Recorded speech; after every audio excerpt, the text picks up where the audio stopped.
Hi guys, today I'm going to actually just dread this back bit up, or section it anyway, into 4 parts. So I've just taken the 2 sides, the top and the back. So today we're just going to attempt the back part. So I've got a thimble on. I like to use a lot of clips. So we're going to just pin this bit on the top here. Just be aware that, you know, you will be working with a client at some stage, so it's a good idea to not really do it super tight, but just enough for you to see what you're doing down here. So we start at the very base down here. I'm just going to make a nicer line. If you can just see that there. With the dolls, you know, it's never going to be the same as human hair because it's a lot more sparse, so just keep that in mind. So we've got our layer here. I'm just going to swoop from the left-hand side here, make my first triangle. So we start with our triangle on that side. Can't really see very well from that side, and I don't want to block off the camera, so I'm just hoping that you probably need to be a bit more precise on a full dread job. So that's our first triangle, and then we swoop down from here and we grab our next triangle. In this situation, it's good to clip up this other part. As much as it seems like a lot of work to do, just do it because it just makes your life so much easier. I'm making a pencil size dread. You'll notice at the back of the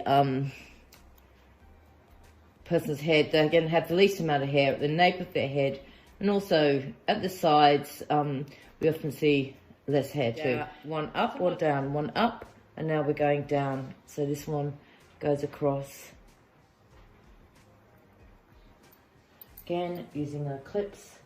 Bon is always telling people to use their clips because it just makes it actually easier to dread and also more comfortable for the client, because if you start to try and do it without clips, particularly if you're inexperienced, you can pull in hair from another dread and that can be very uncomfortable for the client. You can see I'm not going incredibly close to the base. We don't like hair to go really super close to the base. It's just going to break hair. You should attempt doing sectioning after you have been practicing on your dread hair for some time. I'm assuming at this stage when you try this, you've already made your size ring. So you know essentially how much hair is involved in a pencil size dread, how much hair is involved in a larger dread. Once they settle down, they'll just sit in between each other and they won't be any sticking up. You can see there, that's nicely done. And I'm just going to now go to the next row. Just again, roughly do your, you know, your amount of hair that you're going to take. And just make your triangle shape. This is just behind the ear now. We don't get to the size of the hair until after we've finished up to the crown. That's how I like to do my sectioning, because I like to see how it's sitting at the back. And also sometimes I just dread one dread up while I'm in this process, just to see how easily the hair is going to dread, because just gives you a bit of an indicator then on how long it's going to take you to finish the job. Some dread jobs you can finish in 3 hours, others it's 7 hours. It's really dependent on the hair type. All right, come back over here. Now you are not going to be able to do this as quickly as me, so don't get all panicky or deterred that you're never going to do this. It does take some time. It's not something that you're going to be able to just whip out. Well, some people can, actually. I have seen lokkticians learn this method very quickly, and you can get quite interesting patterns. So a lot of people consider it to be similar to the flower of life, which I can see how there's that alignment. And you can get very, very precise at it. Very good at judging size. The reason we choose a triangle over a square or a rectangle, I think is how it used to be, is pretty obvious really when you apply science to it, and that is that a triangle has 3 points and is obviously going to make a circle much easier over a square or a rectangle.